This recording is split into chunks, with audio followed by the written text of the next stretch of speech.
You might ask yourself, who would want to attend a workshop on anger and resentment? Anger is sort of a dirty word in our culture, and a lot of us don't deal with it very well. We swallow it, or some people explode. Some of us were victims of it when we were children. Sometimes people never heard an angry word, but then they knew anger was being expressed behind closed doors, so it was this secretive thing. And what's resentment? Resentment is just like a morsel of it that gets held on for longer than you want it to hang around. And it's like a slow dose of poison. So here's the thing. The anger is a doorway.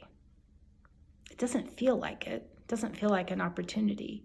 But anytime we feel anything, it's an opportunity to learn something deeper about ourselves. And when we do that, we might end up loving ourselves a little more. That's why I'm giving this workshop, and I hope to see you there.